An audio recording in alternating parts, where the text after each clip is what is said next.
Only 60% మాత్రమే hand raise చేశారు. మిగిలిన 40% కూడా ఇంకా అనుమానంలో ఉన్నారు. మీ గురించి మేము ఉన్నాము అని చెప్పినా గానీ ఇంకా అనుమానంలోనే ఉన్నారని నాకు అనిపిస్తుంది. ఇప్పుడు గతంలో జరిగిన ఒక సిచ్యువేషన్ గురించి చెప్తున్నాడు. ఏలేశ్వరం నుంచి ఒక మేడం గారు చెప్పారు, మీ చేసి మాకు తెలిస్తే 6 మా మున్సిపాలిటీ నుంచి పోగొట్టుకునే వాళ్ళం కాదు అన్నారు. కానీ 6 సస్పెండ్ అయిన తర్వాత నేను పరిచయం అయ్యాను, పవనన్న పరిచయం అయ్యారు.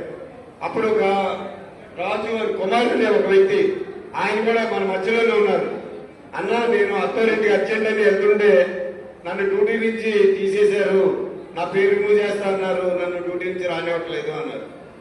విత్ఇన్ ఒక్క రోజులోనే బాలాజీ గారు మాట తీసుకుని ఎవరన్నా ఏతో మాట్లాడి ఈయన్ని బయటికి తీస్తే కుదరదు మేమున్నామని అంటే ఒక 4 రోజులు మళ్ళీ అదే జాబు కుమార్ గారికి ఇవ్వడం జరిగింది. మళ్ళీ రాజమండ్రిలో కూడా జరిగింది. మేము నిలబడి వాళ్ళ ఉద్యోగాలు వాళ్ళకి ఇప్పించడం, తర్వాత రాజమండ్రి మున్సిపాలిటీ నుంచి జీవో ఉన్నా వాళ్ళకి ఇంకా 15,000 వస్తుంది. 24,500 రావాల్సిన జీవోని వాళ్ళ ఆఫీసులోకి వెళ్ళి మేడం మాకు ఇది కావాలి అని అడగలేని పరిస్థితి నుంచి ఈ రోజు మాకు ఇవ్వకపోతే మా వెనకాల జేఏసీ అండగా ఉంది, మేము సాధిస్తామని నమ్మకంతో వీళ్ళు ఇక్కడికి వచ్చి 10 మంది వచ్చారు. మీరు ఎప్పుడైనా ఏ ప్లేస్ లో అయినా సరే ఒక్క వ్యక్తిని తీసేస్తే మేము అండగా ఉంటాం. మరొకసారి చెప్తున్నాం, ఎక్కడైనా సరే మా పిలుపు మేరకు మిమ్మల్ని ఆపితే మేము ఇప్పుడు 24 గంటలకు మా స్టేట్ బాడీ మొత్తం అంతా కూడా మీకు అండగా నిలబడతామని సభాముఖంగా తెలియజేస్తున్నాం. ఈ మాటలో తిరుగులేదు.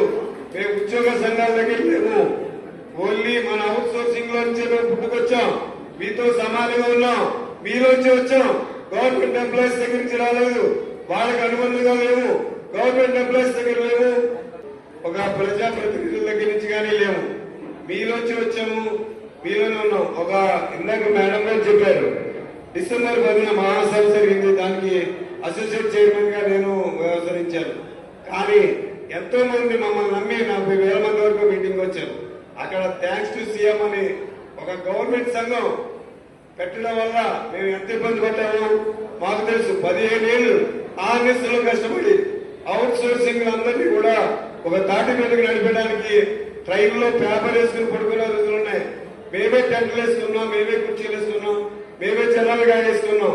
అంత కష్టపడి మేము జనాలు తీసుకొస్తే లాస్ట్ ఆ సంఘ గవర్నమెంట్ ఎంప్లాయీస్ సంఘ ఆయన లబ్ధి కోసం థ్యాంక్స్ టు సీఎం అని చెప్పి మా పరుగుల్ని, మా మాటల్ని, మమ్మల్ని ఆ రోజు వీధిని పాడేశారు. అదే బాధతో మీ అందరం కూడా బయటకు వచ్చి ఏ సంఘాలతో వద్దు, మనమే నిలబడతాం, మన తోటలకి మనమే అంటగా నిలబడదామనే ఉద్దేశంతోనే ఈ వేదిక మీద ఉన్నటువంటి సంఘం అంతా ఏక ఉద్దేశంతో బయటకు వచ్చాం. ఎవరికి జనం ఉద్యోగం పోయినా పర్వాలేదు, మమ్మల్ని జైల్లో పెట్టినా పర్వాలేదు, మీ గురించి ఆర్ఎస్లో కష్టపడతామని ఈ సంఘం ద్వారా ఈ రోజు ఈ గుంటూరు వేదిక చేసుకుని మీకు మాటిస్తున్నాను. జై జేఏసీ, జై జేఏసీ.